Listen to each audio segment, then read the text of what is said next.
Imagine for a moment that you close your eyes. You take a breath. You feel the ground beneath your feet.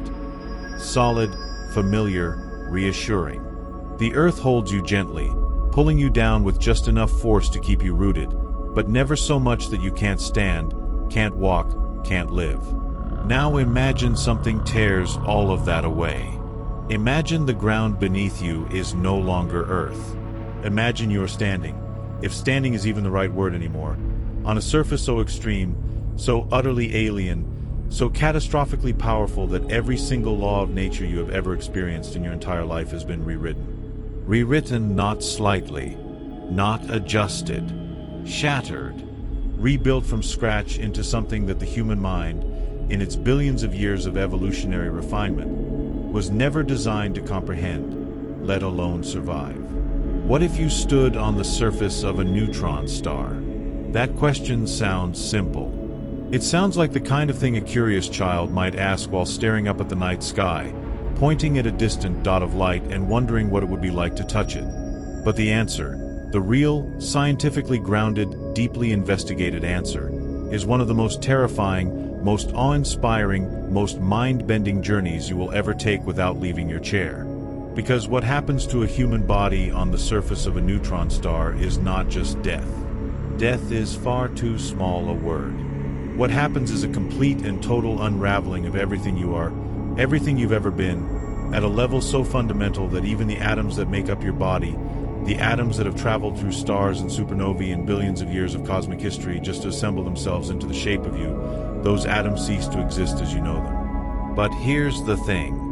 Here is the part that keeps physicists awake at night, that fills the pages of some of the most ambitious scientific papers ever written, that sends telescopes sweeping across the sky in desperate search of answers. Neutron stars are real. They are not science fiction. They are not theoretical constructs invented to frighten graduate students. They exist, right now, scattered throughout our galaxy like cosmic landmines. Tiny, impossibly dense, spinning at incomprehensible speeds, radiating energy that would kill you from thousands of kilometers away. And we have found them. We have measured them. We have listened to the sounds they make as they tear through the universe. And the more we learn about them, the more we realize that they represent something both deeply humbling and deeply unsettling about the nature of reality itself. So let's go there. Let's take this journey seriously, because it deserves seriousness. Let's not just skim the surface of what a neutron star is, because the surface of a neutron star is where the real story begins, and where every version of your story ends. We are going to explore the birth of these objects in explosions so violent they outshine entire galaxies. We are going to walk through the physics of gravity so extreme that it bends light itself into curves. We are going to talk about what matter becomes when it is compressed beyond the limits of ordinary physics, into states so exotic they don't even have agreed upon names yet. We are going to ask the questions that scientists are actually asking right now, in laboratories and observatories and research institutions around the world. And we are going to confront the deepest, most profound implications of what neutron stars tell us about the universe we live in. And woven through all of that, we are going to keep coming back to that one central image. You, standing on the surface. What do you see? What do you feel? What happens to your body in the first millisecond? The first nanosecond? What happens to the very concept of you as a physical object when the laws of physics decide that the thing you are is simply incompatible with the reality around you? Before we can answer any of that, we need to understand where neutron stars come from. Because nothing in the universe just appears. Everything has a history, a lineage, a story written in fire and gravity and time. And the story of a neutron star begins not with its birth, but with the death of something else. Something magnificent. Stars are, in the grand cosmic accounting, temporary things. We don't think of them that way, because on human timescales they seem eternal. The sun has been burning for about 4.5 billion years, and it will continue burning for roughly another 5 billion. In a human lifetime of 80 years, the sun is essentially unchanging. A constant, a given, a backdrop so reliable we built our entire civilization around it. But in the life of the universe, Stars are brief candles. They are born, they live, and they die. And the way they die depends almost entirely on how much mass they have. A star like our Sun, a so-called yellow dwarf, will end its life in a relatively gentle fashion, cosmically speaking.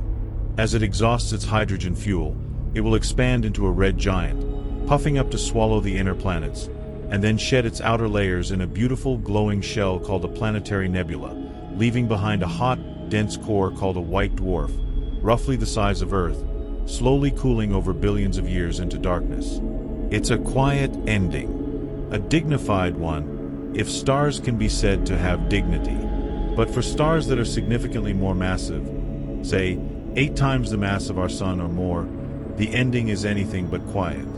These are the stars that have lived fast and furious lives, burning through their fuel at extraordinary rates, fusing hydrogen into helium, helium into carbon, carbon into oxygen, oxygen into neon, neon into silicon, silicon into iron, building up a layered internal structure like a cosmic onion, each layer representing a different stage of nuclear fusion, each layer burning hotter and faster than the last. This process works as long as the star is fusing elements that release energy. But when it gets to iron, everything changes. Iron is the end of the line for nuclear fusion. Iron sits at the bottom of the nuclear binding energy curve. It is the most stable nucleus that exists. To fuse iron into heavier elements requires energy input rather than energy release. So when a massive star builds up an iron core at its center, that core cannot support itself through fusion. The iron core has been held up by the outward pressure of nuclear burning, but now the burning stops. And without that outward pressure, gravity, which has been pressing inward the entire time, waiting, patient, relentless, finally wins. What happens next unfolds over a time scale that is almost incomprehensible. The iron core collapses, not slowly, not gradually. It collapses at a speed of roughly 70,000 kilometers per second, about a quarter of the speed of light, in less than a second. Some estimates say in as little as a quarter of a second. A core that was previously the size of Earth is compressed to something roughly 10 to 20 kilometers across. Think about that. The Earth, compressed to the size of a city, in less than a second. The energy released in that single moment is staggering beyond ordinary comprehension. Roughly 10 to the power of 44 joules, which is more energy than our Sun will emit over its entire 10 billion year lifespan. In less than a second. This is a core collapse supernova, and it is one of the most violent events in the known universe. As the core collapses, something remarkable and terrifying happens to matter itself.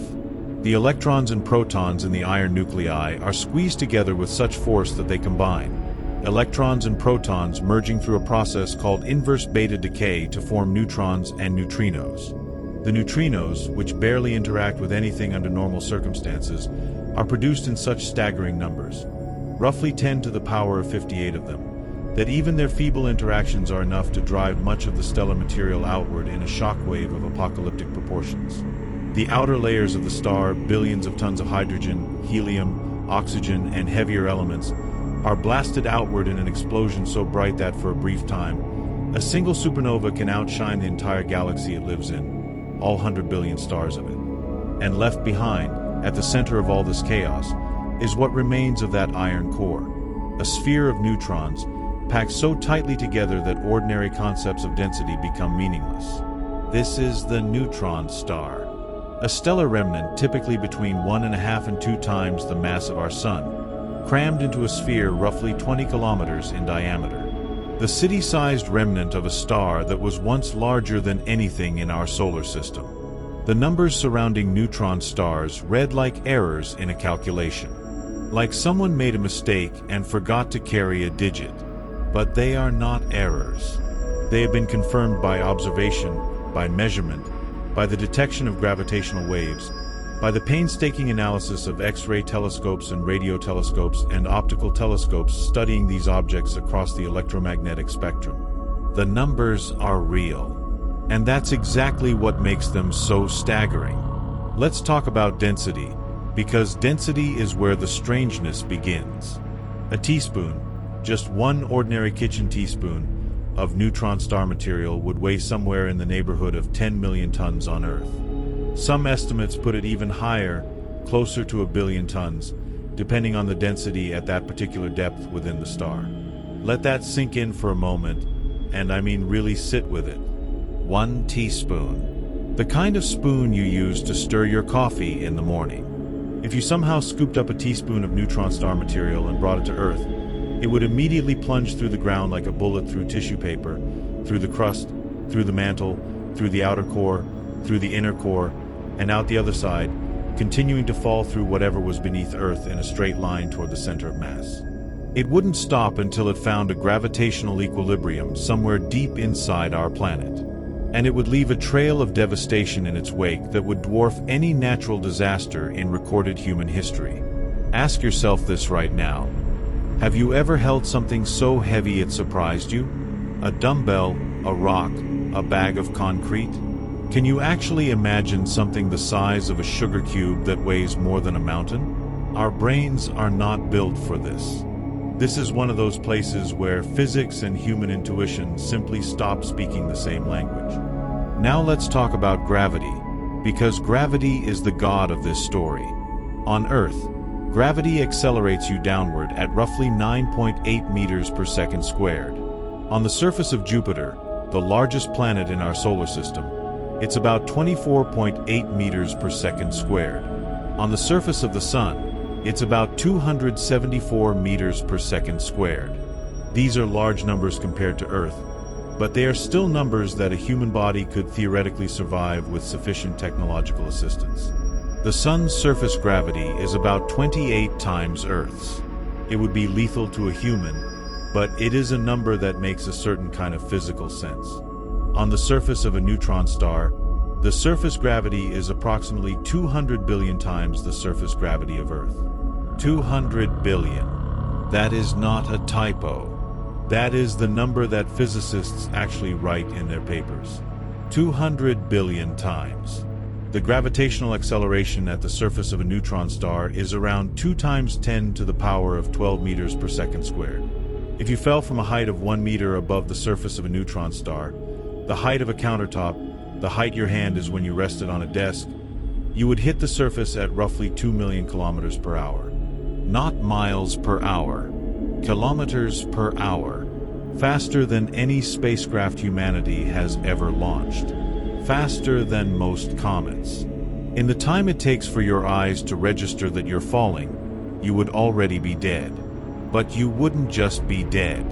Your body would have been compressed in the gravitational gradient, the change in gravity between your head and your feet, so severely that you would essentially have been spaghettified, the same process that astronomers describe for objects falling into black holes, except here it happens at the surface rather than beyond a point of no return. The tidal forces, the difference in gravitational pull between the top of your body and the bottom, would tear you apart before you even hit the ground. Your body, approaching the surface at millions of kilometers per hour, would be stretched into a thin thread of matter, each layer of you arriving at a fractionally different time, each atom in your body subjected to forces that rip molecular bonds apart and then nuclear bonds and then... Well, we'll get to what happens next when we get to the surface itself. But first, let's appreciate just how strange the structure of a neutron star is, because it is layered in ways that challenge our deepest understanding of matter. A neutron star is not a uniform ball of neutrons, as its name might suggest. It has structure. It has a crust and an outer layer and an inner core. And each of these regions contains matter in states so exotic that physicists have given them names that sound more like something from a fantasy novel than a physics textbook. The outermost surface of a neutron star, the part you would theoretically be standing on, is actually a relatively thin layer of normal atomic nuclei and electrons. Relatively, in this context, meaning a few tens of meters to maybe 100 meters thick. Here, in this outermost shell, you have iron nuclei arranged in a crystalline lattice structure. Scientists believe the surface crust of a neutron star is actually a solid, a crystal of atomic nuclei, with electrons flowing freely between them, somewhat like a metal but under conditions of temperature and pressure that make any metal we know look like cotton candy. The temperature of a young neutron star's surface can be in the range of 1,000,000 degrees Kelvin. 1,000,000 degrees. The surface of our Sun, for comparison, is about 5,500 Kelvin. A neutron star's surface runs 180 times hotter than the surface of our Sun. Below this thin crystalline crust, things get stranger. As you go deeper, the pressure increases so dramatically that the atomic nuclei are crushed closer and closer together. The electrons are pressed into the nuclei, creating increasingly neutron-rich nuclei with fewer protons and more neutrons than anything we can create on Earth. And then something remarkable happens. Physicists believe that at a certain depth, the nuclei dissolve completely, and you enter a region of almost pure neutron matter, a fluid of neutrons so dense that our ordinary understanding of nuclear physics begins to break down. But even that isn't the strangest part, because at even greater depths, approaching the core of the neutron star, the neutrons themselves may begin to break apart. The fundamental constituents of neutrons, quarks, may be liberated from their confinement inside the neutron, forming a state of matter called quark matter or a quark-gluon plasma. This is matter so exotic it has only been created momentarily in the most powerful particle accelerators on Earth, the Large Hadron Collider at CERN, for instance, for fractions of a second. Inside a neutron star's core, it may exist in a stable, permanent state. And there are theories, speculative but taken seriously by physicists, that even beyond quark matter, you might find strange matter, a hypothetical state involving strange quarks, that could be the most stable form of matter in the universe. Some theorists suggest that strange quark matter might actually be more stable than ordinary atomic matter, which would mean that any ordinary matter it contacted would be converted into strange matter, a scenario with implications so extreme we will return to it later in this story. What about the magnetic field? Because a neutron star's magnetic field is another one of those numbers that looks like a calculation error. Ordinary magnets, the ones on your refrigerator, have magnetic fields of around a few millitesla. MRI machines in hospitals produce fields of about 1.5 to 3 Tesla, around 100,000 times stronger than a refrigerator magnet, and powerful enough that you cannot bring any metal objects into the room. The Earth's own magnetic field is about 50 microtesla. The Sun has a magnetic field in the range of 1 to 10 Gauss, or a few hundred microtesla in peak active regions. A neutron star's magnetic field is, depending on the specific neutron star, in the range of 10 to the power of 8 to 10 to the power of 15 Tesla. That is 10 to 100 million billion times stronger than the Earth's magnetic field. At the upper end of that range, the objects called magnetars, which are a particularly extreme type of neutron star, the magnetic field is so powerful that it begins to affect quantum mechanical processes in the vacuum of space itself. It distorts the electron clouds of atoms at distances of thousands of kilometers. And if a human being were to approach within 1,000 kilometers of a magnetar, the magnetic field alone would be enough to kill them, by disrupting the quantum mechanical processes in every molecule of their body. Your chemistry would stop working. Your neurons would stop firing. Every biological process that keeps you alive depends on electromagnetic interactions between molecules, and a magnetar's field would disrupt all of them simultaneously, at a distance you could never actually approach, from across a distance greater than the distance between many cities on Earth. So we have established, in broad strokes, what a neutron star is. We have established that it is born in the most violent explosion the universe produces short of a black hole formation. We have established that it is dense beyond the ability of human intuition to fully grasp. We have established that its gravity is 200 billion times Earth's gravity. We have established that its temperature makes the Sun look cool, that its magnetic field makes MRI machines look like toys, and that the matter in its depths challenges the limits of known physics. Now let's really put you on that surface. And to do that, we need to think carefully about what the word surface even means in this context. When you stand on the Earth, the surface is defined by a clear transition between solid rock and atmosphere. There is a layer of air above you and a layer of rock and soil beneath you. The surface is a boundary, a place where one kind of matter meets another. On a neutron star, there is a surface in a similar sense, a boundary between the incredibly thin atmosphere of a neutron star, if you can call it that, and the crystalline crust below.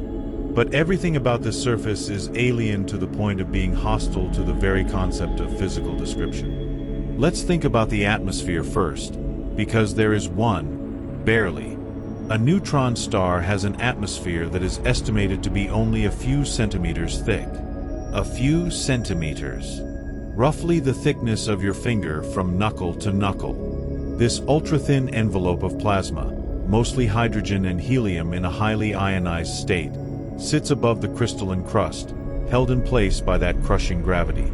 Beyond those few centimeters, space begins. Hard, cold, and empty. There is no weather on a neutron star's surface, no wind in any conventional sense, no rain, no seasons, no cycles of any kind except the rotation of the star itself. There is only the surface, radiating heat in the X-ray spectrum, bathed in a magnetic field of incomprehensible strength, and spinning, possibly spinning very fast indeed. About that spin, the conservation of angular momentum, the same physical principle that makes a spinning figure skater speed up when they pull in their arms, means that when a star's core collapses from something the size of Earth down to something 20 kilometers across, any rotation that star had is dramatically amplified. The result can be a neutron star spinning hundreds of times per second. Not hundreds of times per minute. Per second.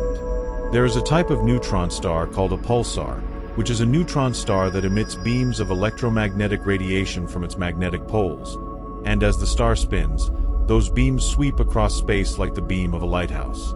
Astronomers detect these beams as regular pulses of radio waves, X-rays, or gamma rays, hence the name pulsar. The fastest known pulsars are called millisecond pulsars, and the current record holder, as of our knowledge, is a pulsar designated PSR J1748-2446 AD, which spins at 716 times per second. The equatorial surface of this pulsar is moving at roughly a quarter of the speed of light. A quarter of the speed of light. The surface itself, the crystalline crust, is zipping around at about 70,000 kilometers per second. In the time it takes for a single heartbeat, a point on the equator of this pulsar has traveled millions of kilometers. If you were standing on the equator of a millisecond pulsar, which is already an impossible premise, but let's push into it, the centrifugal force alone would be extraordinary. But here's the thing. The surface gravity is so overwhelmingly powerful that even at these rotation speeds, it utterly dominates. You would not be flung off the surface by centrifugal force, because the inward pull of gravity is hundreds of billions of times stronger than the outward centrifugal push. You are stuck. There is no leaving the surface under your own power. There is no jumping. There is no standing up if you manage to somehow be pressed flat. There is only the surface. Let's now address what happens to you, specifically, molecularly and atomically, the moment you arrive on the surface. And I want to be clear here. We are going to think about this not as a science fiction horror scenario, but as a serious physics thought experiment.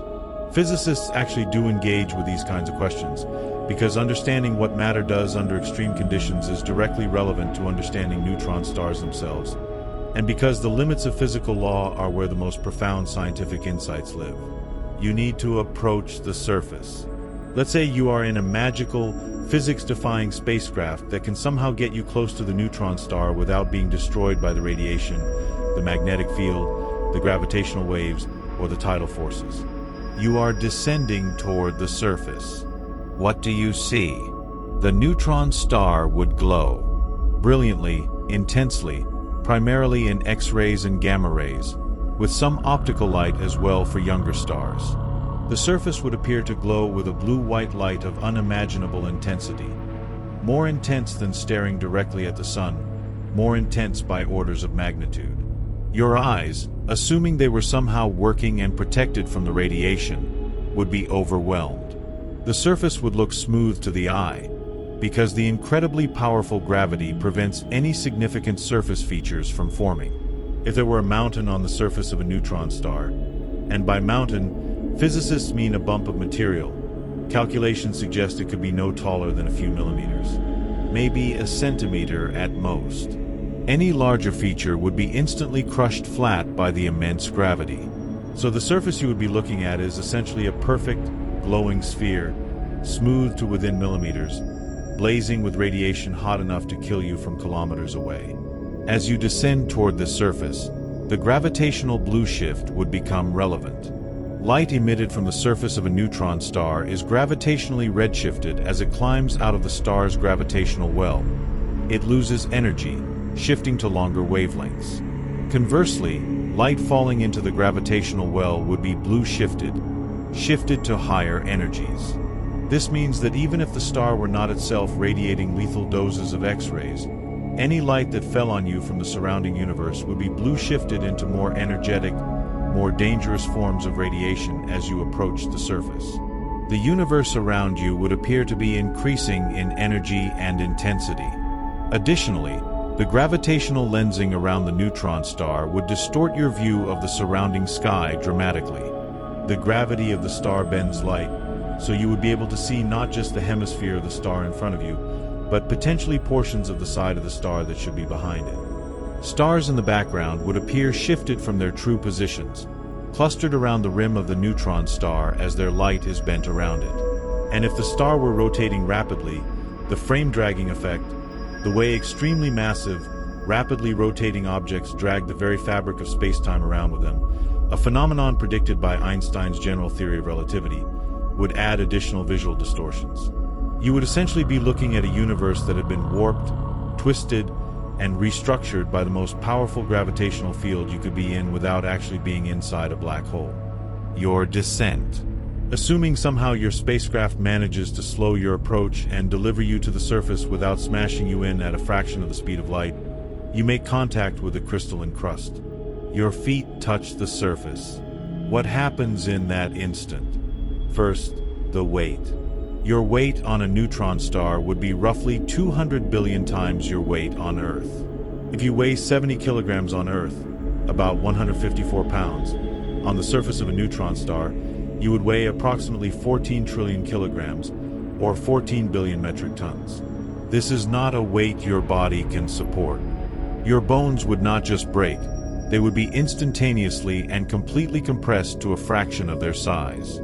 Every structure in your body, your organs, your blood vessels, your neurons, your skin, would be compressed in exactly the same instant. The entire concept of your body as a three-dimensional structure with height, width, and depth would be destroyed almost instantaneously, because the gravity acts uniformly enough at the scale of the human body to simply flatten you into an infinitesimally thin layer of material. Not a pancake. That metaphor is too generous. More like a layer of atoms spread across the crystalline surface of the star. But here is where it gets even stranger, because simply being crushed is not the end of the story. It is actually not even the beginning of the end. Because the matter that your body is made of, carbon, hydrogen, oxygen, nitrogen, and a host of trace elements, cannot exist on the surface of a neutron star as atoms. The conditions are simply too extreme. Let's think about why. On Earth, atoms are stable structures because the electrons orbiting the nucleus are maintained in their orbits by a balance between electrostatic attraction to the nucleus and the quantum mechanical effects that prevent them from simply falling in. This balance gives atoms their size. The electron cloud that surrounds the nucleus is roughly 10 to the power of negative 10 meters in diameter, about 1 angstrom. This is the size that chemistry is built on. The size that makes molecular bonds possible. Under the extreme conditions of a neutron star surface, the intense magnetic field distorts the electron orbitals. An electron in a magnetic field is constrained to move in circular orbits perpendicular to the field lines, cyclotron motion. And in a field as strong as a neutron star's, the energy levels of these cyclotron orbits become so tightly spaced that the electron essentially collapses its orbital into a one-dimensional structure aligned along the magnetic field lines. The atoms become cylindrical, needles of electron density aligned along the field direction. This makes the atoms much smaller perpendicular to the field, roughly 100 times smaller than normal atoms. They are squashed, compressed, alien even at the atomic level. And then there is the pressure. The pressure at the surface of a neutron star, even at the very outermost layer, is extraordinary. Down through the crystal crust, as you go deeper, the pressure climbs to levels measured in dynes per square centimeter that are incomprehensible in everyday terms. The pressure at the center of a neutron star is estimated at around 10 to the power of 34 pascals. For comparison, the pressure at the center of the Earth is about 360 gigapascals, or about 3.6 times 10 to the power of 11 pascals. The neutron star's central pressure is about 100 sextillion times higher. Under such pressures, the distinction between the nuclei of atoms and the surrounding electron sea completely breaks down. The electrons are squeezed into the nuclei. Neutrons dominate. Your atoms, the atoms of your body, would not last as atoms on or near the surface of a neutron star. They would be distorted, stretched, compressed, magnetically reconfigured, and eventually absorbed into the neutron-dominated environment of the star's material. The material that was once you would be incorporated into the crystalline crust, melted into the fluid neutron layers below, and eventually, over timescales we can barely specify, become part of the neutron star itself. You would not die on a neutron star. You would cease to exist as a chemical entity and become part of something far stranger. The atoms of your body, forged in ancient stellar explosions over billions of years, given the gift of complexity in life by the improbable chemistry of Earth, would be unraveled back to their most fundamental components and pressed into service as building blocks of a world that operates by different rules.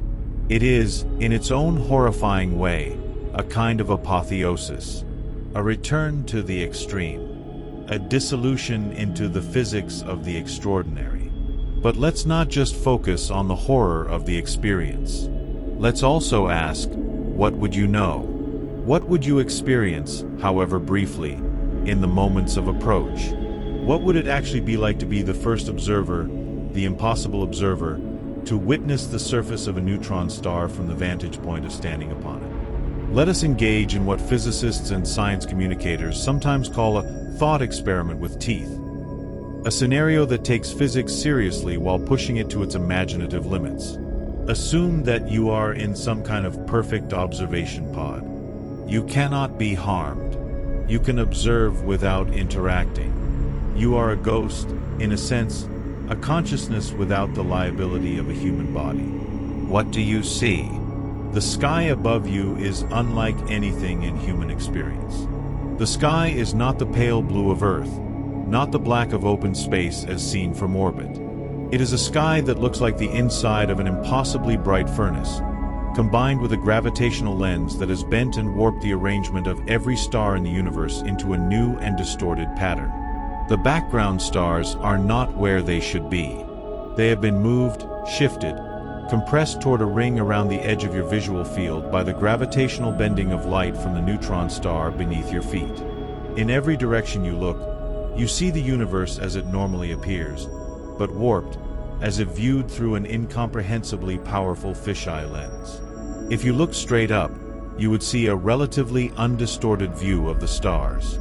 But as you swept your gaze toward the horizon, the distortion would increase, until at the horizon itself, you could see stars that should be on the other side of the neutron star, light that has been bent all the way around the star to reach your eyes. And speaking of the horizon, on a neutron star, the horizon is dramatically closer than on Earth. On Earth, the horizon appears roughly 5 kilometers away when you're standing at sea level.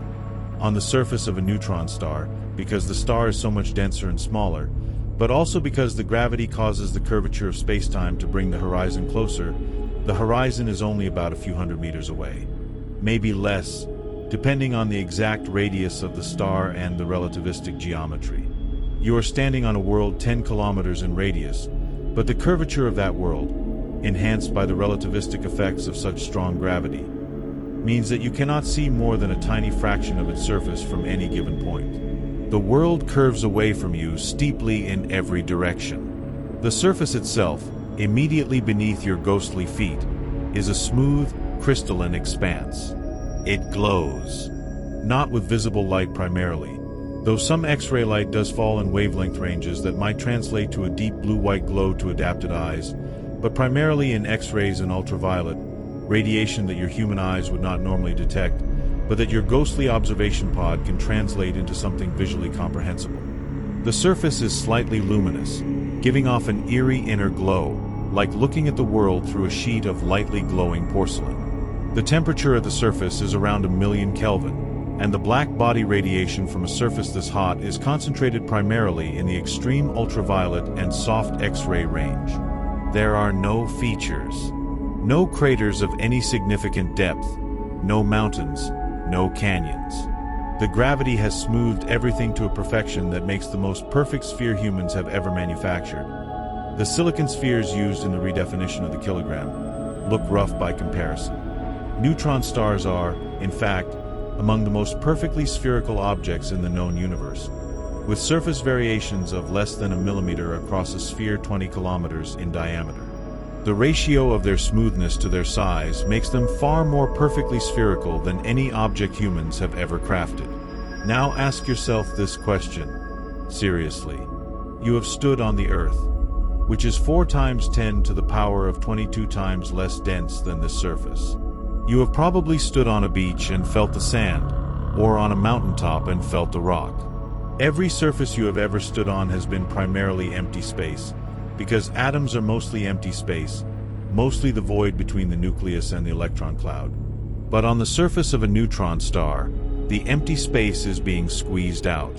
The material is packed so tightly that there is almost nowhere for nothingness to hide. What does it mean to stand on something truly solid, in a way that matter on Earth never actually is? Let's take a step back now and think about what we know observationally.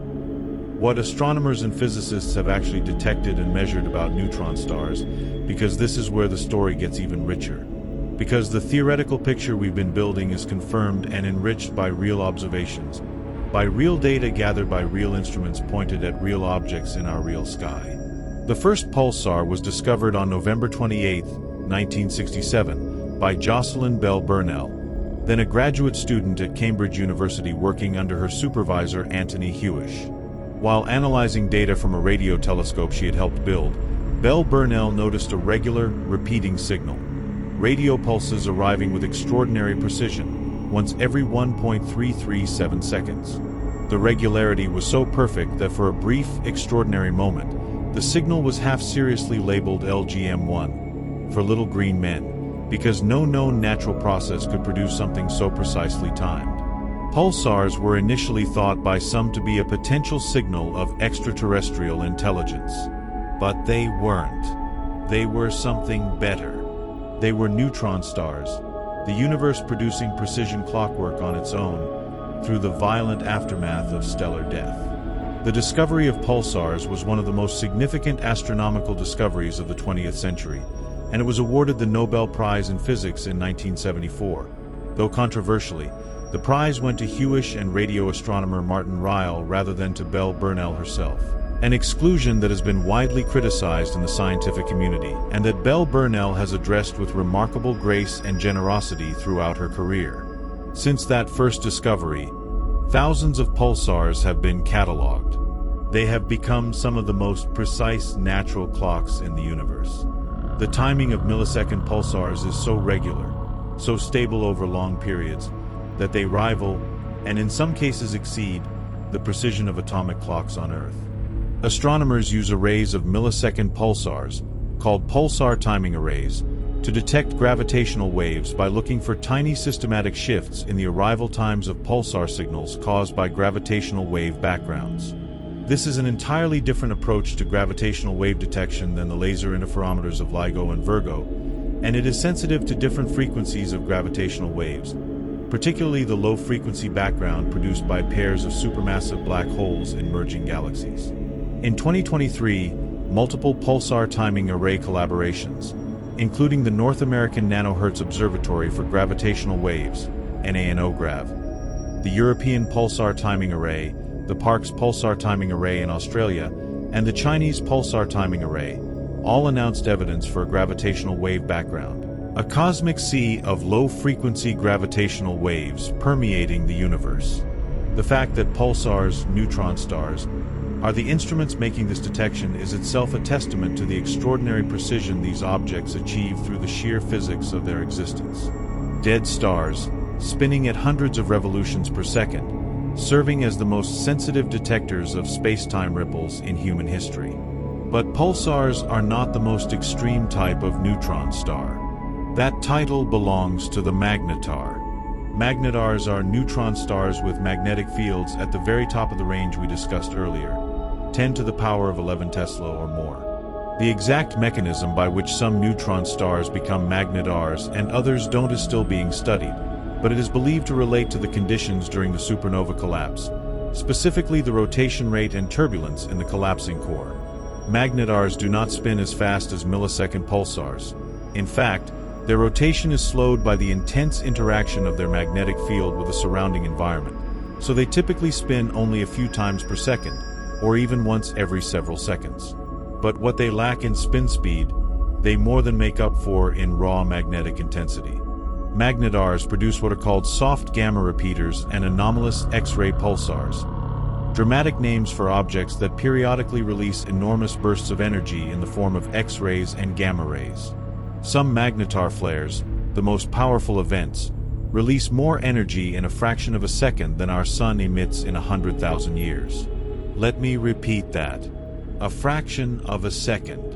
100,000 years of solar output. On December 27, 2004, a magnetar designated SGR 1806-20 released a giant gamma-ray flare that was the most powerful event of its kind ever recorded. It was located about 50,000 light-years away from Earth, deep in our galaxy, and yet despite this enormous distance, the burst was powerful enough to ionize Earth's upper atmosphere and affect the readings of satellites in orbit. The flare lasted only about a tenth of a second for its most intense peak, followed by a few minutes of weaker emission. If this magnetar had been 10 light-years away rather than 50,000, the burst would have been catastrophic for life on Earth, comparable to a moderate gamma-ray burst hitting our planet directly. And magnetars, frighteningly enough, can be found throughout our galaxy. The energy release of that December 2004 flare has been estimated at roughly 10 to the power of 47 joules. In that tenth of a second, this one object released more energy than our sun has emitted in its entire 4.5 billion year history. From an object 20 kilometers across, spinning once every 7.5 seconds. This is not science fiction. This is what is actually out there in the galaxy we live in.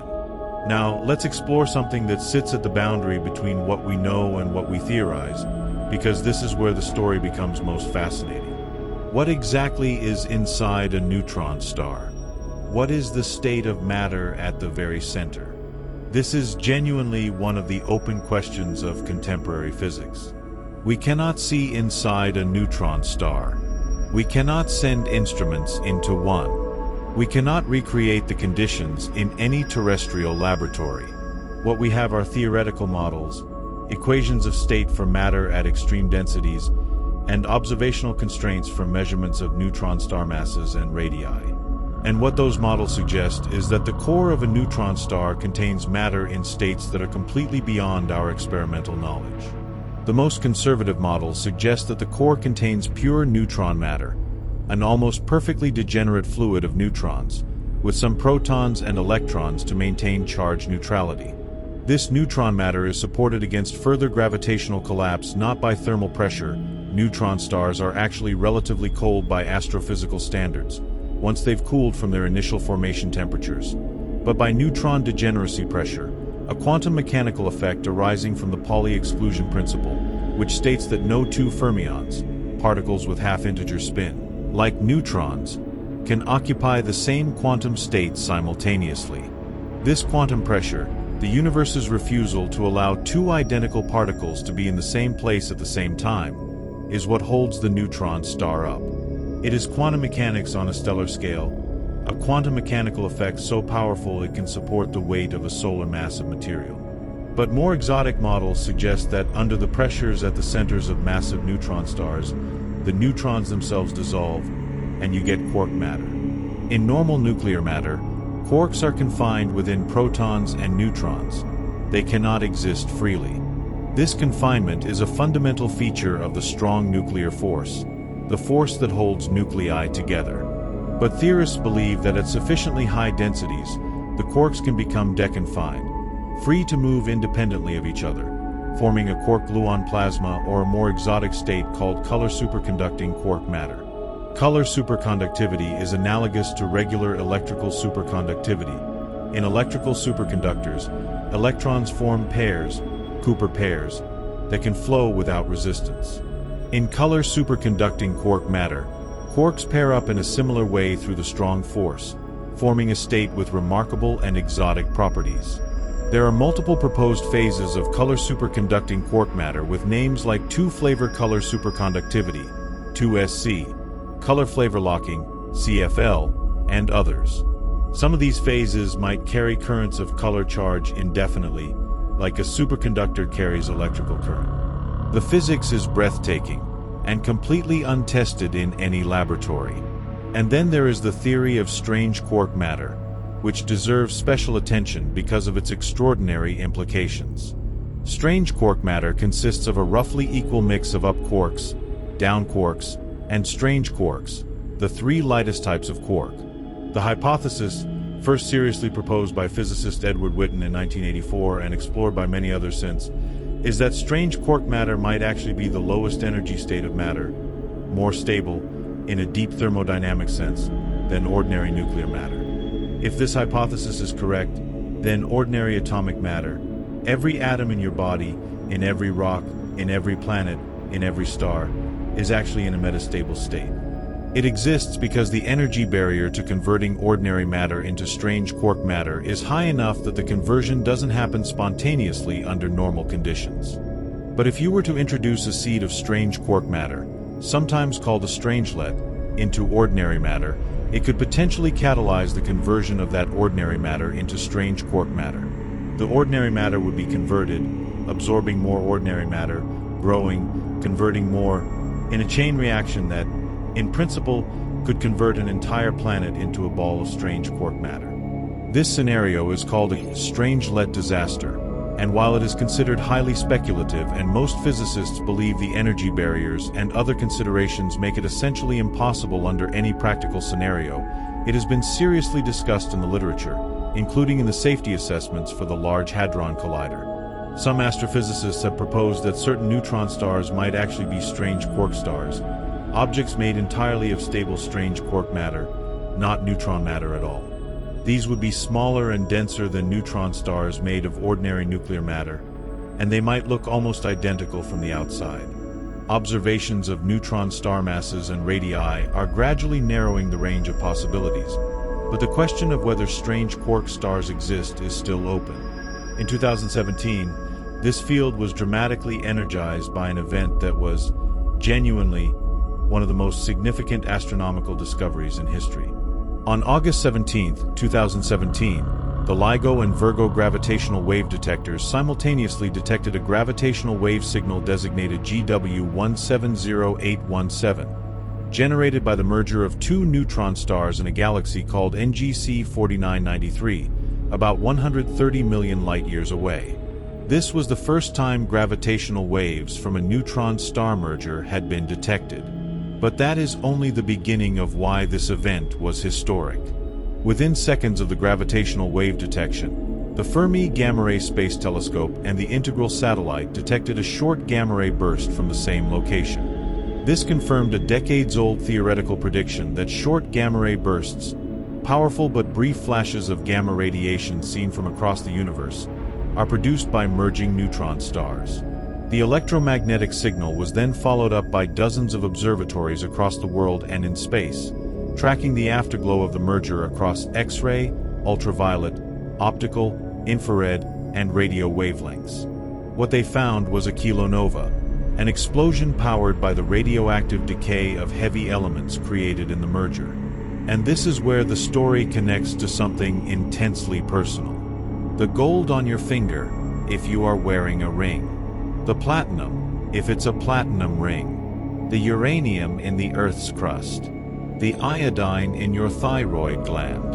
A significant fraction of the heavy elements in the universe, elements heavier than iron, are believed to have been produced in neutron star mergers through a process called rapid neutron capture, or the R process. This process requires the extreme density of neutrons found in merging neutron stars, and possibly in core-collapse supernovae as well, to rapidly add neutrons to atomic nuclei, building them up to very heavy elements that then radioactively decay to the heavy elements we find on Earth. The GW170817 event provided direct observational evidence for this process. Spectroscopic observations of the kilonova showed the presence of strontium and other heavy elements being produced in real time. So the gold in your jewelry was forged in the catastrophic merger of neutron stars, perhaps hundreds of millions of light years away, billions of years ago, before our solar system even existed. The atoms of that gold were blasted outward from that merger event, incorporated into interstellar gas clouds, eventually swept into the solar nebula that formed our solar system, concentrated by geological processes into deposits in the Earth's crust, mined by humans, refined, and fashioned into objects of beauty and value. The neutron star merger wrote the chemical recipe for your jewelry in the language of extreme physics, and the universe dutifully assembled the ingredients over billions of years. You are wearing a relic of a cosmic catastrophe. You are decorated with the debris of dead stars. And that connection, that intimate, physical connection between the most violent events in the universe and the objects of your everyday life, is one of the most profound things that modern astrophysics has revealed. Let's return now to the question of what you would experience on the surface, but with a deeper understanding of the physics, and let's think about time itself. Because on the surface of a neutron star, time does not flow at the same rate as it does far away in space. This is gravitational time dilation, another prediction of Einstein's general theory of relativity, confirmed by many experiments, including precise measurements with atomic clocks at different altitudes on Earth. In strong gravitational fields, time runs more slowly than it does in weaker ones. The stronger the gravity, the more slowly time passes. On Earth, the effect is tiny. A clock at sea level runs very slightly slower than a clock on a mountaintop. The difference is small enough that you need precision atomic clocks to measure it, but it is real, and it has to be accounted for in the GPS satellite system, which actually involves corrections for both special relativistic effects due to satellite velocity and general relativistic effects due to altitude. On the surface of a neutron star, the effect is dramatic. The gravitational redshift parameter, denoted as Z, for a typical neutron star is approximately 0.2 to 0.4. This means that a clock on the surface of a neutron star runs at roughly 0.7 to 0.8 of the rate of a clock far from a star in flat spacetime. In other words, for every second that passes on the surface of the neutron star, about 1.2 to 1.4 seconds pass for an observer far away. Time is running slow on the surface. Not dramatically, not to the science fiction degree of falling into a black hole, but measurably, significantly, meaningfully slow. If you were somehow surviving on the surface of a neutron star, in our impossible ghost observation scenario, and you watched a clock that your friend far away in space was also watching, you would see their clock ticking slightly faster than yours. From their perspective, your clock is running slow. If you could somehow communicate in real time across this gravitational gradient, there would be a fundamental mismatch in your experiences of time. An hour for you on the surface might be closer to 80 minutes for your friend in space. This effect is not unique to neutron stars. It affects white dwarfs and the Sun, though to a much smaller degree. But on a neutron star, it is large enough to be observationally significant. When astronomers observe the spectral lines of elements in the atmosphere or surface of a neutron star, those lines are gravitationally redshifted. They appear at longer wavelengths than they would in a laboratory on Earth. Measuring this redshift tells astronomers about the ratio of the star's mass to its radius, which in turn constrains theoretical models of the interior.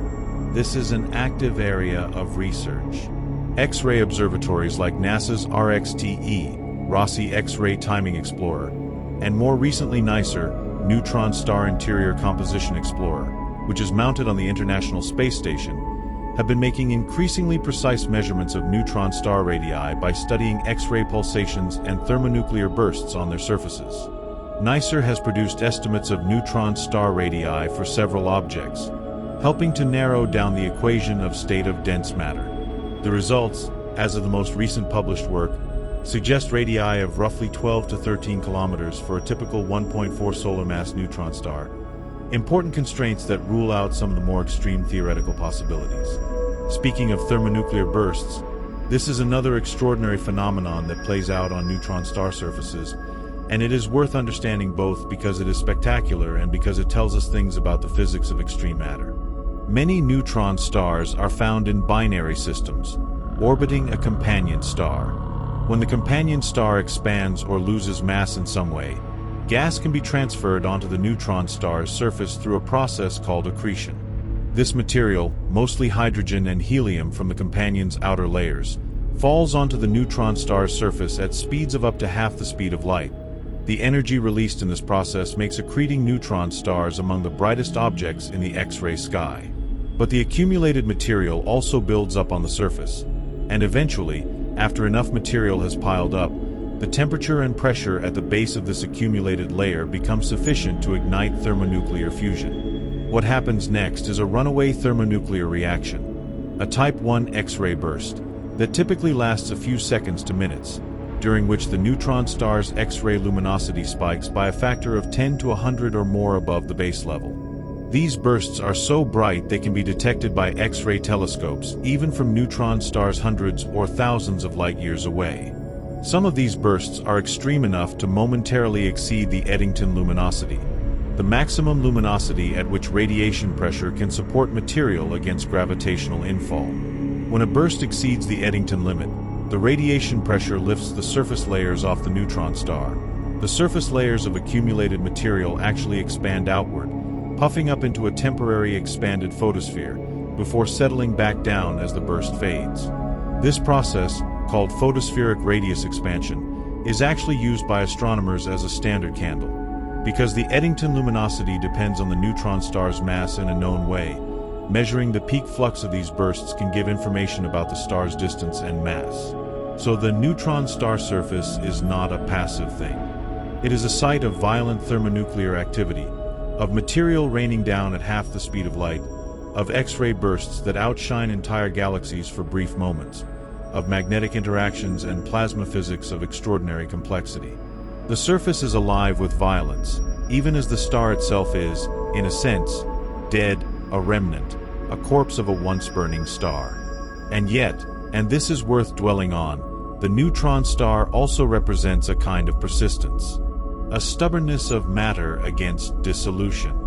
When the massive star died in its supernova explosion, it could have become a black hole.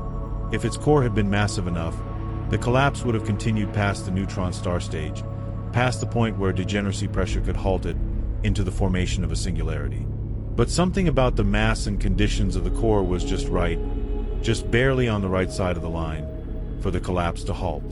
The quantum mechanical resistance of tightly packed neutrons, the physical analog of the statement that you cannot put two identical things in the same place, held. The collapse stopped. The neutron star formed. This is a precarious existence.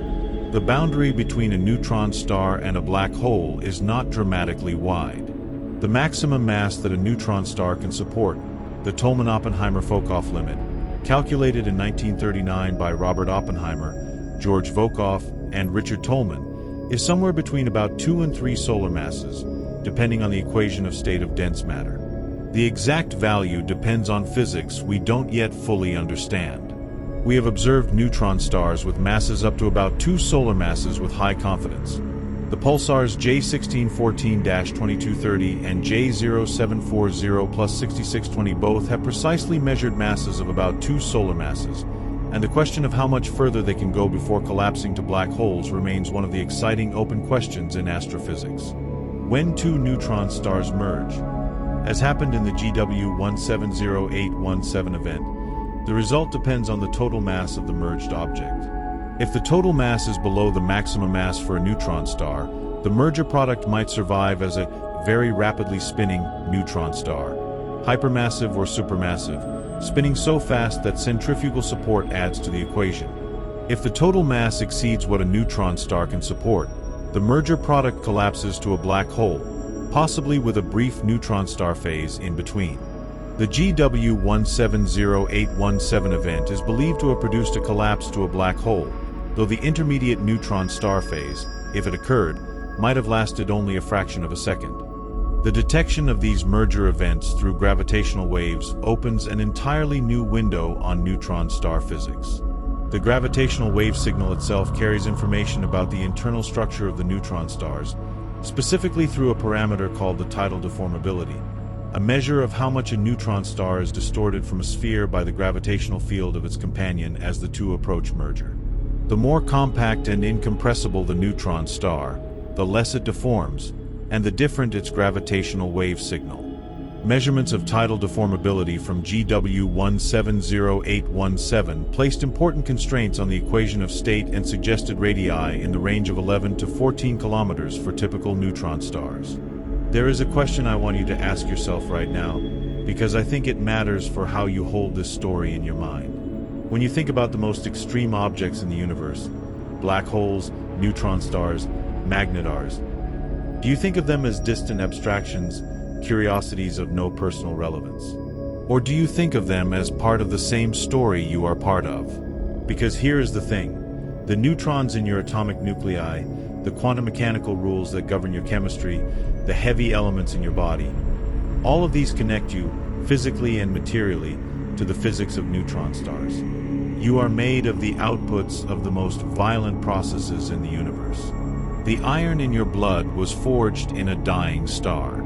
The gold in your jewelry was forged in a neutron star merger. The calcium in your bones was forged in a red giant. You are a walking archive of cosmic violence, organized by chemistry and biology into something that can ask questions about its own origins. That is not a small thing. That is perhaps the most remarkable thing in the known universe. Matter becoming complex enough to wonder about the processes that produced it.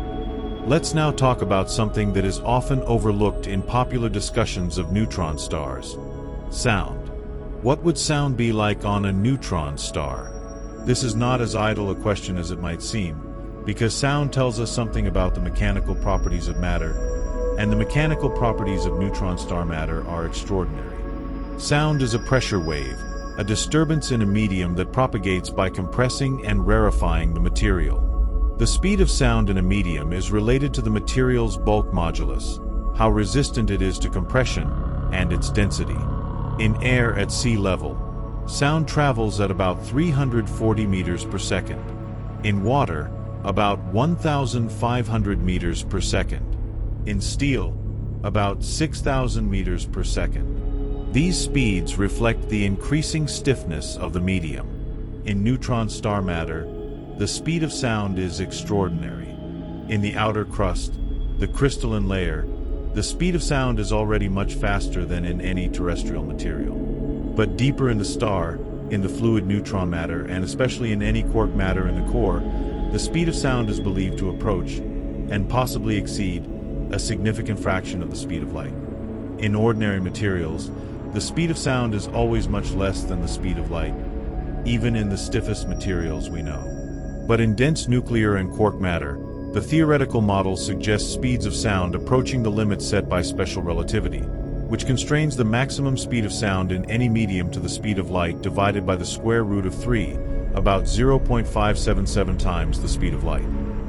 Recent analyses of neutron star masses and radii actually suggest that the speed of sound might exceed this conformal limit in some regions of neutron stars, which is itself theoretically surprising and a subject of active debate.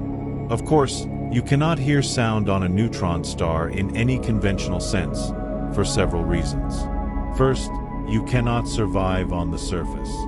Second, the atmosphere is so thin that sound in the conventional sense, propagating through air, doesn't apply. Third, the relevant vibrational modes in neutron stars are not sound waves you could hear, but rather oscillation modes of the entire star, global vibrations called quasi-normal modes. When a neutron star is perturbed by a large energy release, like a magnetar flare, it can ring like a bell, oscillating at specific frequencies determined by its internal structure. These oscillations decay over time as the energy is radiated away, mostly in gravitational waves. Detecting these oscillations would be another window into the interior of neutron stars. In fact, there have been observations of quasi-periodic oscillations following giant magnetar flares that have been interpreted as the vibrations of the neutron star crust. Seismic events on the neutron star analogous to earthquakes, but starquakes. These starquakes happen when the magnetic field changes or when the crystalline crust fractures under the stresses imposed by the magnetic field. The energy released in a starquake can be enormous, vastly exceeding the energy of any earthquake in recorded history, and it is believed that giant magnetar flares are triggered by these starquakes, by a sudden fracturing and rearrangement of the crystalline crust releasing enormous stored magnetic energy. A starquake on a magnetar. Can you picture that? The crystalline surface of a city-sized sphere of neutron matter, spinning at several times per second, its magnetic field a trillion times stronger than Earth's, fracturing.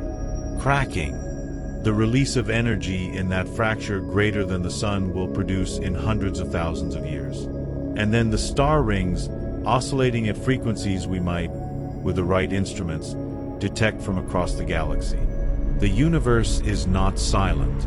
The universe is screaming, in frequencies we are only now learning to hear. And listen, there are things about neutron stars that we haven't even talked about yet, things that expand the story in directions that feel almost mythological in their implications.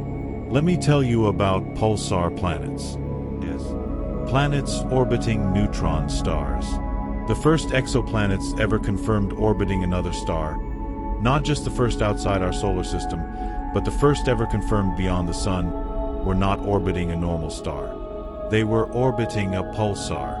In 1992, astronomers Alexander Wolfson and Dale Frail announced the discovery of two planets orbiting the pulsar PSR B1257+12, about 2,300 light-years away. A third planet was later confirmed in that system as well. These planets are between roughly 0.02 and 4.3 times the mass of Earth. They orbit a dead star, bathed in intense radiation from its pulsar beams, in a system born from the ashes of a supernova explosion. What would these worlds be like? Their surfaces would be utterly sterilized by the intense radiation from the pulsar. Their surfaces and atmospheres would be bombarded with X-rays and gamma rays that would destroy complex molecules, ionize atmospheric gases, and prevent any conventional biology. They orbit remnants of death, and yet they exist. They formed, presumably from the debris of the supernova that created the pulsar, organizing themselves from gas and dust and chunks of material into small, rocky worlds, orbiting their neutron star host with the same mechanical precision as planets orbit ordinary stars. The universe's drive toward planetary formation is apparently powerful enough to work even in the aftermath of a stellar apocalypse. Are there other pulsar planet systems? Probably. We have detected very few, because finding planets around pulsars requires extraordinarily precise timing measurements. You detect the planets by watching for tiny regular variations in the arrival times of pulsar pulses caused by the gravitational tug of the planets. It is a painstaking technique, and it has been applied to only a subset of known pulsars. But the existence of even a few pulsar planet systems tells us something profound about the resilience of planetary formation as a process. And if we're going to talk about planets orbiting neutron stars, we should also talk about binary neutron star systems, two neutron stars orbiting each other. These are extraordinarily valuable astrophysical laboratories. The most famous is the Hulse-Taylor binary pulsar, officially designated PSR B1913+16, discovered in 1974 by Russell Hulse and Joseph Taylor using the Arecibo Observatory. This system consists of two neutron stars in a tight elliptical orbit with a period of about 7.75 hours. One of the neutron stars is a pulsar, allowing astronomers to use its precision timing to track the orbital evolution of the system with extraordinary accuracy. What they found was exactly what Einstein's general theory of relativity predicted. The orbit of the binary system is shrinking. The two neutron stars are spiraling toward each other, losing orbital energy as they emit gravitational waves, ripples in spacetime produced by the accelerating masses. The rate of orbital decay matches the prediction of general relativity to better than 0.2%. This was the first indirect evidence for gravitational waves, and it earned Hulse and Taylor the Nobel Prize in Physics in 1993. The two neutron stars in the system will merge in about 300 million years, producing an event similar to GW 170817. In that merger, they will briefly produce more power than the entire visible universe, before either forming a new neutron star or collapsing to a black hole and scattering new heavy elements into the galaxy. Think about what that means for a moment. A supernova kills a massive star and produces a neutron star. A second supernova produces a second neutron star in the same system. Those two neutron stars spend millions or billions of years spiraling together, broadcasting their decay in gravitational waves. They merge, producing a kilonova, forging gold and platinum and other heavy elements, scattering those elements into the galaxy. Some of those elements end up in a molecular cloud. The molecular cloud collapses to form a new star system. The heavy elements are incorporated into planets orbiting that star. On one of those planets, the heavy elements become part of biology. Eventually, that biology evolves intelligence, and that intelligence looks up at the stars and discovers pulsars and gravitational waves in kilonova, and traces its own goal back to a neutron star merger from billions of years ago. The circle closes. The universe breathes. Now I want to take you somewhere even more extreme, because we have been discussing neutron stars as if they are all broadly similar. But there is a variety within the category of neutron star that pushes the physics even further. And I want to talk specifically about the fastest spinning pulsars, the millisecond pulsars, and what happens at their surfaces, because the situation there is almost incomprehensibly dynamic. A millisecond pulsar spinning at 700 revolutions per second, the equatorial surface moving at a quarter of the speed of light, is not just a fast spinning object. It is an object where the relativistic physics of rapid rotation begins to combine with the relativistic physics of strong gravity to produce effects that are genuinely at the limits of our theoretical tools to describe. The frame dragging around a rapidly rotating massive object, called the Lentz-Thirring effect, becomes significant. The structure of spacetime near the surface of a millisecond pulsar is not the spacetime of special relativity, not even the simple curved spacetime of a non-rotating massive object. It is the twisted, dragged-along spacetime of a Kerr spacetime, the solution to Einstein's equations for rotating massive objects, found by mathematician Roy Kerr in 1963. In this spacetime, the concepts of distance, direction, and even simultaneity are altered from what we're used to. If you were standing on the surface of a rapidly rotating neutron star, in our impossible observer scenario, you would be in a spacetime so twisted that the distinction between time and space directions is partially mixed. The mathematical description of your position would have to account for the frame dragging, the gravitational redshift, the aberration of light due to the surface's motion, and the curved geometry of the star's surface. The physics is intoxicatingly complex. One consequence of this extreme rotation is that a millisecond pulsar cannot be arbitrarily small. There is a minimum radius for a given mass and rotation rate, below which the equatorial surface would be moving faster than the speed of light, a physical impossibility. This is called the mass shedding limit. The actual observed rotation rates of millisecond pulsars place constraints on their mass-radius relationship, because a pulsar spinning at 700 revolutions per second must have a large enough radius and sufficient mass to avoid shedding material from its equator. This provides yet another observational constraint on the equation of state of dense matter. And there is something else remarkable about millisecond pulsars. They are believed to be old neutron stars that have been spun up by accreting material from a binary companion, a process called recycling. The neutron star was born in a supernova explosion, initially spinning fast but gradually slowing down as it emits electromagnetic radiation and gravitational waves over millions of years. Then, if it has a binary companion, the companion eventually evolves and begins transferring mass to the neutron star. This accreting material carries angular momentum, which is transferred to the neutron star, gradually spinning it up over tens of millions of years until it is spinning hundreds of times per second. The neutron star is, in a sense, reborn. resurrected to extreme spin from the quiet torpor of middle-aged neutron star life. The companion star is consumed and reduced to a very low-mass remnant, in many cases, a white dwarf or even a planetary mass object, orbiting the now millisecond pulsar in a system called a black widow pulsar when the companion is very low mass, or a redback pulsar when the companion still has a significant mass. In some systems, the pulsar's wind of particles and radiation continues to ablate material from the companion, potentially consuming it entirely. The pulsar devours its companion, powered by the angular momentum that companion gave it. It is a story of cosmic parasitism and ultimately murder, told in the language of orbital dynamics and radiation. Now let me bring you to something that I think deserves serious attention.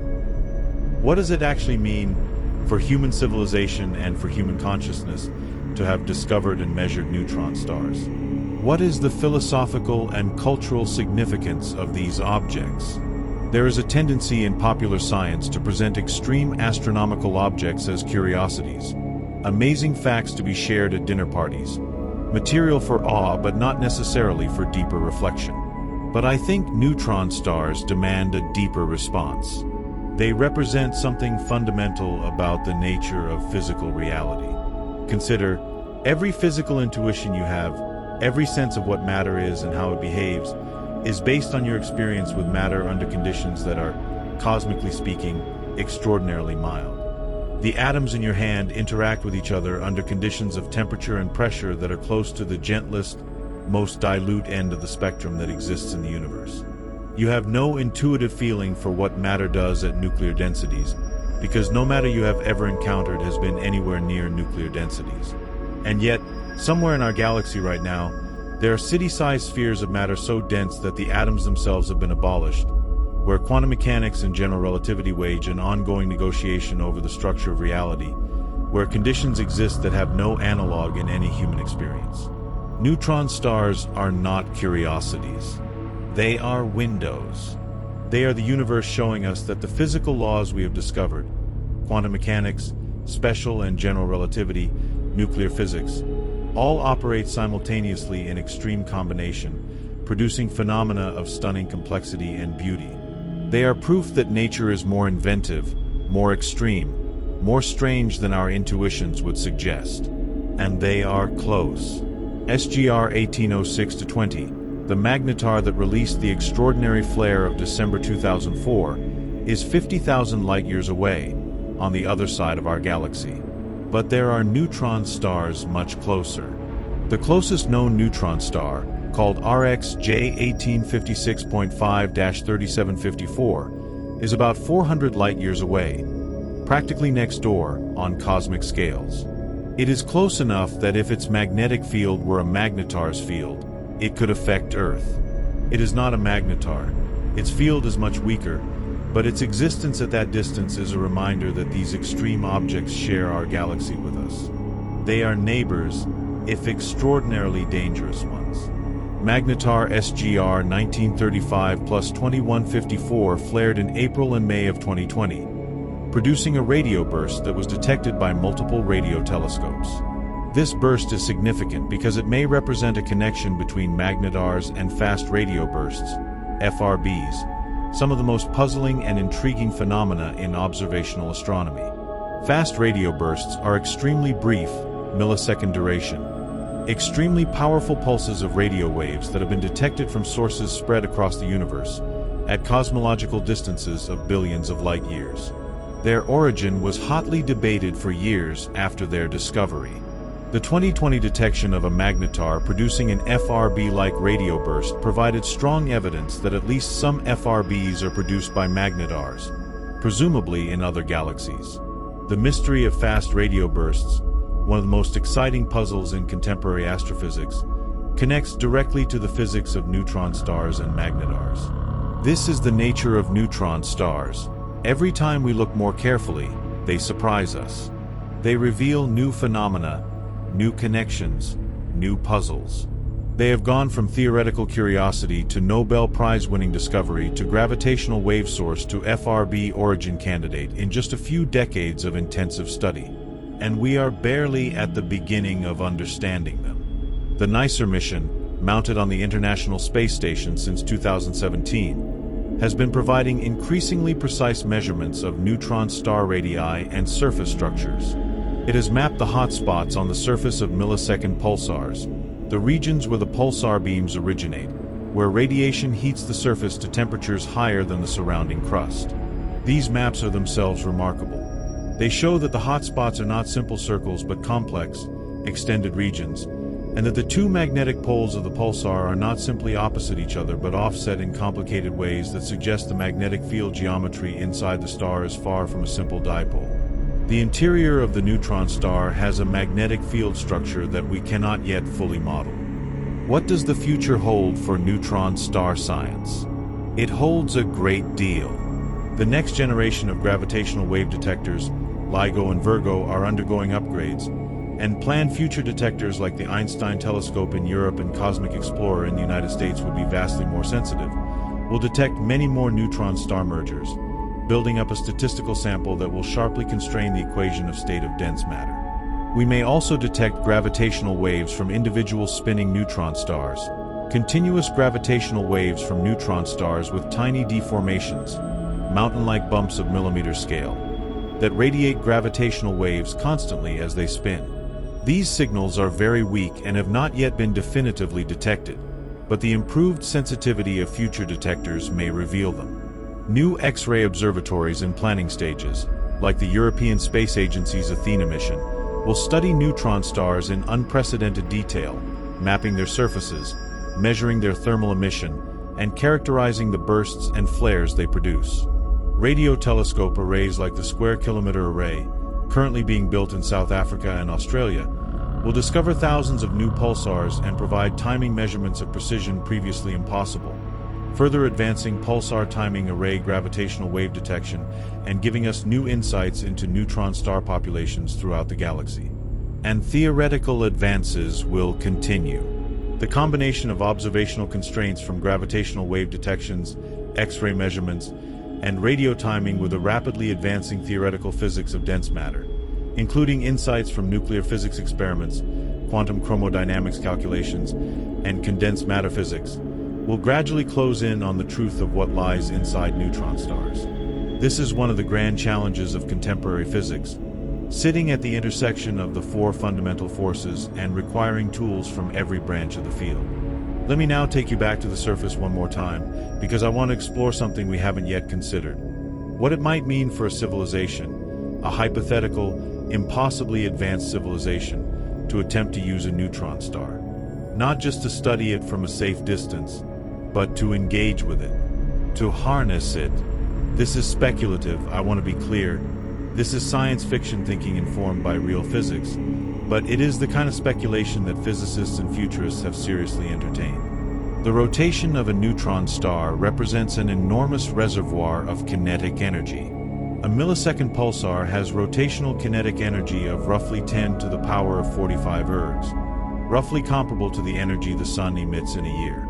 An advanced civilization capable of building a structure, a Dyson sphere equivalent for a neutron star, might theoretically extract this rotational energy by coupling to the pulsar's electromagnetic spin-down. Pulsars naturally slow down over time as they lose rotational energy through electromagnetic radiation and, to a lesser extent, gravitational waves.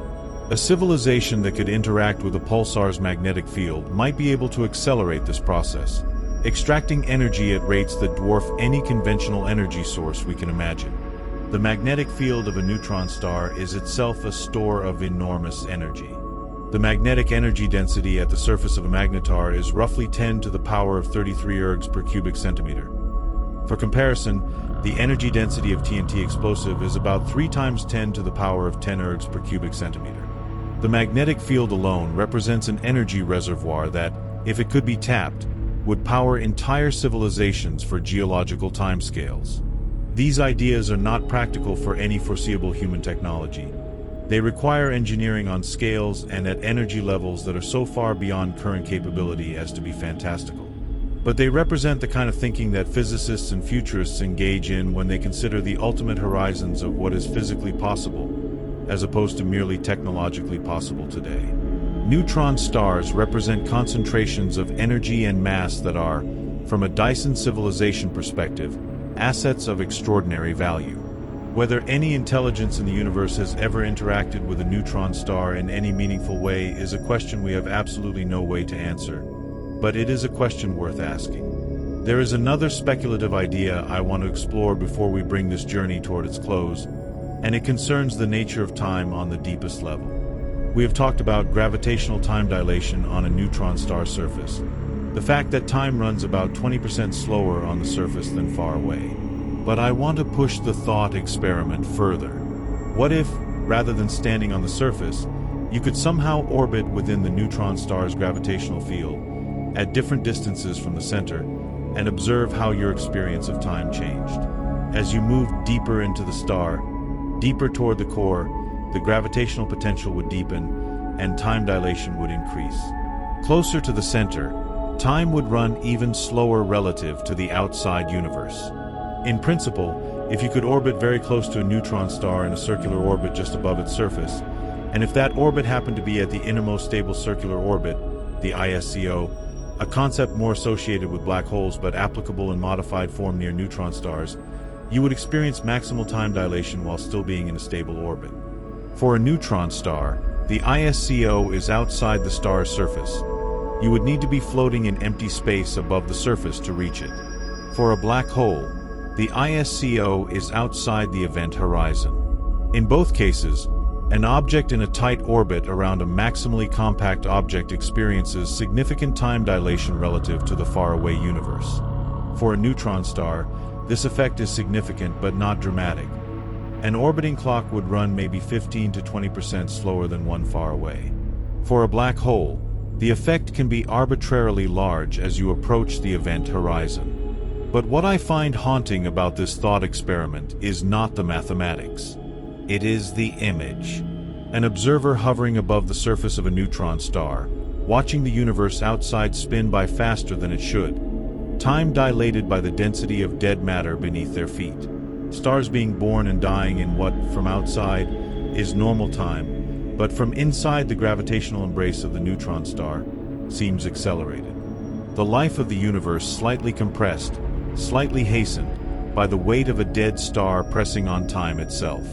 This is general relativity in its most intimate, most confrontational form. Not just curves in abstract four-dimensional spacetime, but actual differences in how fast the universe happens for different observers. Einstein's great insight was not just a mathematical curiosity. It was a fundamental statement that the universe is not the same for everyone. That time is not universal. That where you are, what gravitational field you're in, what velocity you're moving at, determines how fast the universe happens to you. Neutron stars make this vivid. They make it physical. They point their X-ray fingers at spacetime and say, "Look, this is real." Let me tell you something that I think is one of the most stunning facts about neutron stars, something that often gets lost in discussions focused on density and gravity and magnetic fields. It concerns the birth of the neutron star, specifically the neutrinos. When the iron core of a massive star collapses and the neutrons form, the electron capture reactions and the inverse beta decay processes produce an extraordinary flood of neutrinos. In the first 10 seconds of a neutron star's formation, roughly 3 times 10 to the power of 53 ergs of energy, which is comparable to the gravitational binding energy of the entire neutron star, is carried away by neutrinos. In 10 seconds, by particles that barely interact with anything. To put this in context, only about 1% of the total energy of the supernova goes into the visible light we see. Only about 1%. The supernova that outshines the galaxy is powered by 1% of the total energy. The other 99% is carried away, silently and almost invisibly, by neutrinos in the first few seconds. The universe's most powerful explosion is mostly invisible. The brilliant light we see is the whisper. The neutrino burst is the scream. On February 23, 1987, a star called Sangelik 69202, a blue supergiant in the Large Magellanic Cloud, a satellite galaxy of our Milky Way, about 168,000 light-years away, exploded as supernova 1987A. This was the closest observed supernova since Kepler's supernova in 1604, and it was a landmark event in astrophysics. Several hours before the supernova's optical light arrived at Earth, because the neutrinos, being barely interacting, passed through the outer layers of the star and the galaxy far faster than the light could reach us. Neutrino detectors on Earth registered a burst of neutrinos. 3 detectors picked up the signal. The Kamiokande 2 detector in Japan, the IMB detector in Ohio, and the Baksan detector in the Soviet Union. They detected, between them, a total of 25 neutrinos over about 13 seconds. 25 neutrinos. Out of the roughly 10 to the power of 58 that were produced, 25 made it into the detectors, through sheer statistical chance in a universe awash in the particles. And those 25 confirmed, directly and empirically, what had been theorized, that the collapse of a stellar core produces a massive neutrino burst in the first seconds, that the neutron star formation process is real, and it works exactly as the physicists predicted. SN 1987A has been watched continuously for decades since. The shock wave from the explosion is still expanding through the gas and dust around the former star, lighting up rings of material that were shed by the star before its death. The neutron star that should have formed at the center has been elusive. It was initially expected to show up as a pulsar, but no pulsing signal has been detected from the center of SN 1987A. Recent observations from the James Webb Space Telescope, launched in 2021, have detected what appear to be signatures of the neutron star at the center of SN 1987A. Emission from highly ionized argon that can only be explained by the presence of a hot, compact object, the neutron star itself, still embedded in the dense material of the supernova remnant. The neutron star is there. We can see its fingerprints. We just can't see it directly yet. This is the nature of neutron star science. It progresses in leaps, each new instrument, each new event, each new detection adding a piece to a puzzle of extraordinary complexity and depth. The James Webb Space Telescope, designed primarily for the study of distant galaxies and the early universe, is also contributing to our understanding of neutron stars, because the universe doesn't respect our neat categorical distinctions between subfields.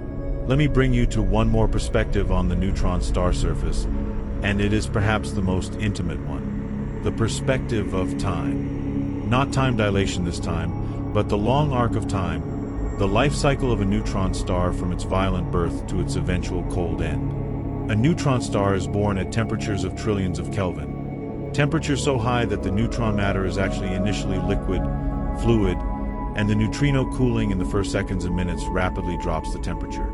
Within about a day, the neutron star has cooled to around 1 billion Kelvin.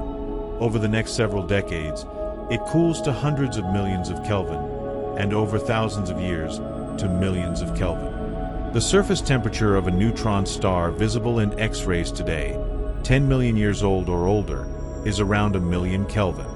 Over billions of years, a neutron star continues to cool.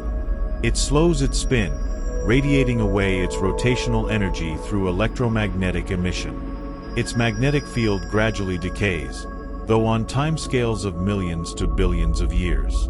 Eventually, far in the future, a neutron star becomes what is sometimes called a black dwarf neutron star.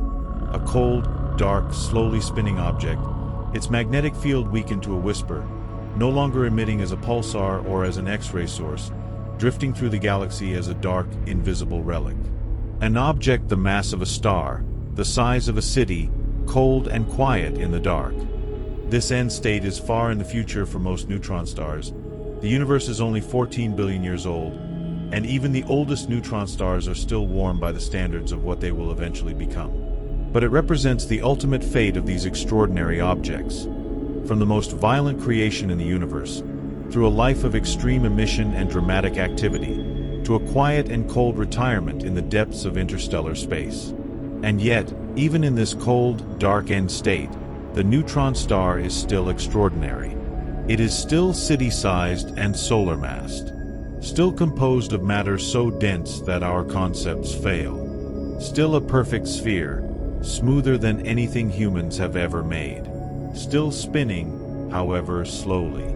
Still containing, in its depths, whatever exotic states of matter the interior holds. Still, in its quantum mechanical bones, held up against collapse by the implacable refusal of identical fermions to share the same state. The neutron star carries its identity forward into the cold dark. It does not dissolve. It does not disperse. It persists. There is something almost philosophical about that persistence. Something that speaks to the durability of physical law even in the absence of energy, even in the absence of activity, even in the cold silence of a dead star drifting through a universe that has moved on to other concerns. The laws of physics do not take breaks. They do not rest. They enforce themselves at every moment, at every scale, in every condition, without exception. The cold neutron star in the dark future of the universe is a testament to that enforcement. It is the universe keeping a promise it made at the moment of the Big Bang. That matter, under these conditions, with these quantum numbers, will behave in exactly this way. Forever. Now let us return, one final time, to you on the surface. Because I want to think about something we haven't yet addressed. The question of what you would actually know. Not just what your body would experience, but what your mind would be confronted with in those impossible instants before everything ended. You would be at the surface of the most extreme object in the universe short of a black hole. Beneath your feet, whatever form that takes in the last moments before you cease to be a meaningful physical entity, is a crystal of neutron-rich nuclei, and below that, fluid neutron matter, and below that, possibly quark matter, in a cascade of exotic states that no human has ever seen and that no laboratory has ever produced in bulk form. Above you, a few centimeters of plasma before hard vacuum, and then the universe, distorted and blue-shifted and warped by the most powerful gravity you could be in without being inside a black hole. All around you, a magnetic field so intense it has changed the very shape of the atoms in the sparse atmosphere above you, compressed the electron clouds into needles aligned with the field lines. And the star itself, if it is a millisecond pulsar, is spinning hundreds of times per second beneath you. A rotation you can't feel in the conventional sense, because there is no wind, no sensation of movement, just the universe around you rotating once every few milliseconds as seen from your reference frame on the surface. You would be at the limit, at the edge, the place where the known physics runs out and the question marks begin, where the equation of state of dense matter is no longer a theoretical exercise but the literal ground beneath your feet, where the predictions of general relativity are being tested at maximum intensity, where the quantum mechanical rules that hold ordinary matter together have long since been overwhelmed and replaced by something deeper, something we don't fully understand. You would be, in the most literal and complete sense, at a frontier. And I think that is the most important thing I can say about neutron stars. Not the density, not the gravity, not the magnetic field, not the extreme physics, though all of those are real and astonishing. The most important thing is that they represent a frontier, a place where what we know runs out and where what we don't know begins. And that frontier is not a distant, abstract thing. It is a real place. There are actual objects in our actual galaxy right now that embody this frontier, that exist as physical laboratories for physics we cannot yet fully describe. And we are pointed at them. With telescopes in orbit, with radio dishes on mountain tops, with laser interferometers buried in the Nevada desert and the Italian countryside. We are pointed at them with every instrument we can bring to bear, and we are learning. We are slowly and painstakingly reading the text that neutron stars are writing on the fabric of spacetime. And every new measurement, every new detection, every new data point is a step further into the frontier. A step closer to understanding not just what neutron stars are, but what matter is, what gravity is, what the universe, at its most extreme, is made of. Think about that the next time you look up at the night sky. Among those points of light, those stars that look static and eternal, there are dead ones. There are city-sized spheres of neutron matter, spinning at hundreds of revolutions per second, radiating X-rays and gamma rays, flaring with bursts that dwarf the sun's entire output, ringing with seismic vibrations from starquakes, warping space-time around them with gravity 200 billion times stronger than Earth's. They are there, right now, as you stand on this unremarkable planet in the unremarkable suburbs of an unremarkable spiral galaxy. They are there, impossibly extreme, impossibly strange, and they are talking through neutrinos and gravitational waves and X-rays and radio pulses about the nature of the universe itself. The question is whether we are listening carefully enough. And increasingly, the answer is yes. We have gravitational wave detectors that heard the merger of two neutron stars from 130 million light-years away. We have X-ray telescopes in orbit that map the hotspots on the surfaces of pulsars with enough precision to constrain the equation of state of dense matter. We have radio telescope arrays that use pulsars as clocks precise enough to detect the gravitational wave background of the entire universe. We have James Webb Space Telescope seeing the glow of a newborn neutron star through the debris of a supernova remnant, 40 years after the explosion. We are listening, and the neutron stars are telling us everything.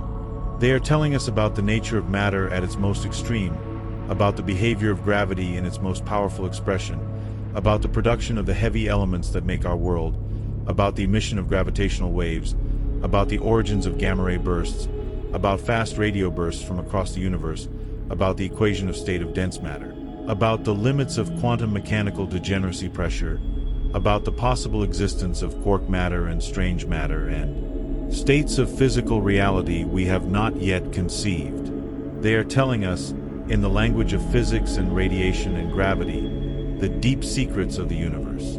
And we are only beginning to learn the language.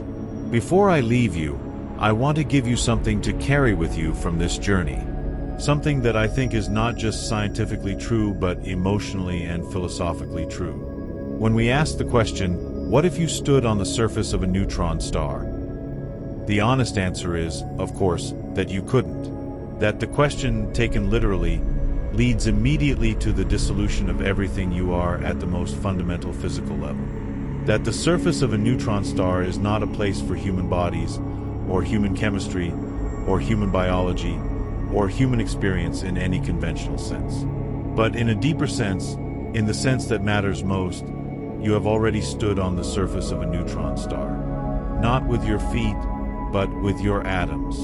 The iron in your blood was forged in a star that died in a supernova and left behind a neutron star. The gold in your jewelry was forged in a neutron-star merger. The calcium in your bones was forged in the outer layers of a dying red giant, scattered into space by the same explosion that may have produced a neutron star. You are made of the outputs of neutron star events. The most extreme processes in the universe, repeated over billions of years across trillions of stellar systems, produce the atoms that were assembled by chemistry and biology and evolution into the structure of you. You are not separate from the extreme universe. You are its product. Its temporary, improbable, extraordinarily complex product. The atoms in your body have been through conditions that would destroy you in an instant. Supernova shock waves, neutron star surfaces, the cores of dying stars. They survived. They were scattered. They were reassembled. And here they are, organized into a structure that can look up at the sky and ask questions about where it came from. That, I think, is the deepest answer to the question of what it would be like to stand on the surface of a neutron star.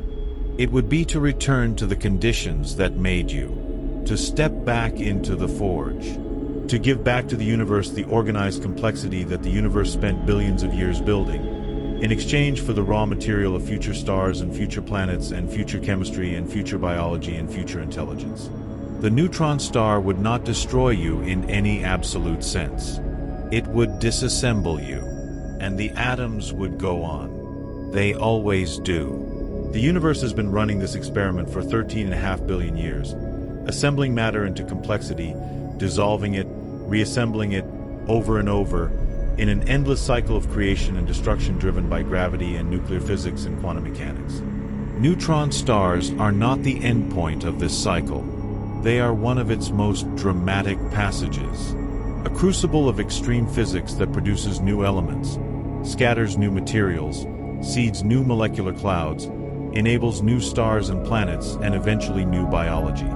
Everything is connected. The pulsar spinning in the dark 700 times a second, 20,000 light-years away, and the neurons firing in your brain as you process these words.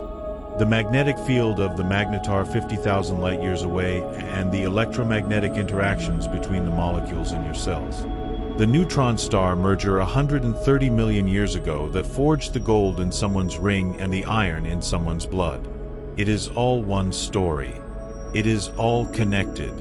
It is all physics, and it is all beautiful in a way that goes beyond aesthetics into something more fundamental. The recognition that reality, in all its extremity, in all its violence and power and strangeness, is coherent.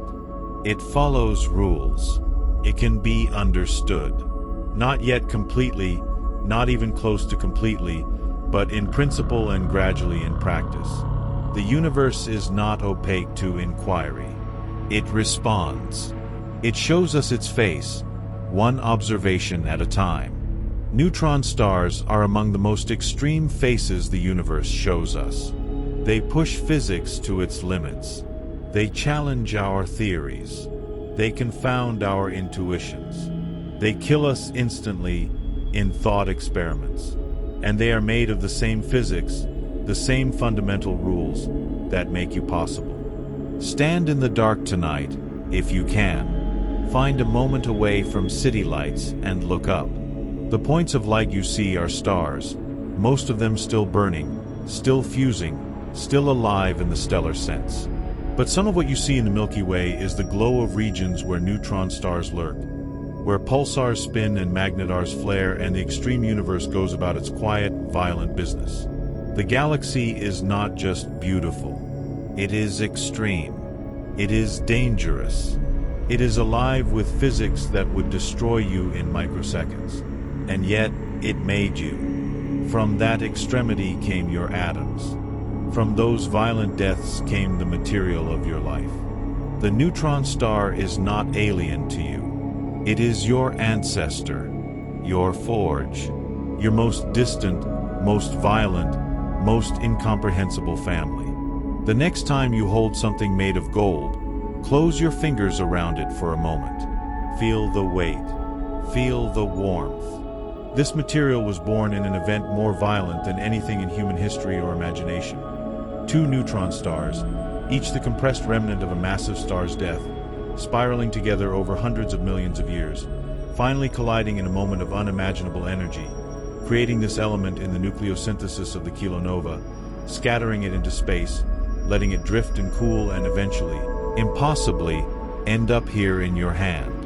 That is not a metaphor. That is the actual history of that metal. You are holding a relic of the most violent event the universe produces. What does that make you? Someone who inherited the outputs of cosmic violence and turned them into meaning, into beauty, into science and art and love and curiosity, and the kind of questions that lead you to spend hours asking what it would be like to stand on the surface of a neutron star. The universe is not cold or indifferent to that question. The universe is the question. The neutron star is part of the question, and you, asking it, are part of the answer. The stars are speaking. We are learning to listen. And what they are telling us is more extraordinary than anything we could have imagined before we pointed our instruments at the dark and discovered that even death, in this universe, is spectacular. Stay curious. Stay wondering. The next detection could change everything we think we know. The next neutron-star merger could reveal new physics. The next millisecond pulsar could set a new record. The next nicer measurement could pin down the equation of state once and for all. The next giant magnetar flare could, if we're very lucky, happen from a close enough source to study in unprecedented detail. The next supernova in our galaxy, overdue by historical standards, could give us thousands of neutrinos in our detectors instead of 25, and might let us watch a neutron star form in real time. All of these things are possible. All of them are waiting. The universe has more to tell us. The neutron stars have more to reveal. And we, assembled from the ashes of their violent births, have the extraordinary privilege of asking the questions. What would happen if you stood on the surface of a neutron star? You already know the answer in your bones. It built them. It is you. And you, in some profound and literal sense, are it.